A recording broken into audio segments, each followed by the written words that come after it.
Hello বন্ধুরা, তোমরা সবাই কেমন আছো? আজকে তোমাদের সঙ্গে একটা ভিডিও নিয়ে এসেছি, সেটা খুব গুরুত্বপূর্ণ। এবং ভিডিওটা হলো উইল, উড এবং উড হ্যাভ।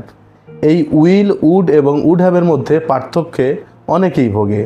এই তিনটেরই কি মানে এক, নাকি এর মধ্যে কোনো পার্থক্য আছে? একদম এই তিনটের মানে কিন্তু এক নয়, এবং এর পার্থক্যটা আমরা 90 সেকেন্ডের মধ্যে শিখে নেব। তাহলে উইল, চলো আমরা উইলে আসি। উইল মানে হচ্ছে ফিউচার টেন্সে বসবে, উইল ভবিষ্যৎকালে বসবে।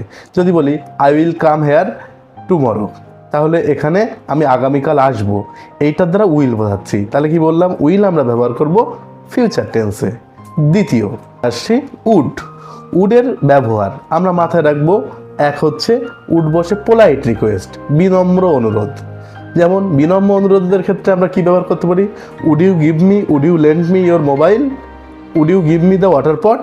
এই ক্ষেত্রে আমরা উড বোঝাই। এছাড়া উডের একটা ব্যবহার আছে, সেটা হলো আমরা যখন অতীতে ভবিষ্যৎকে বর্ণনা করি।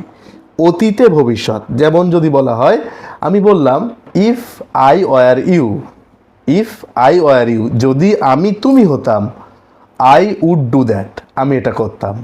এবং 3 নম্বর বিষয়, 3 নম্বরে আসছি আমরা উড হ্যাভ।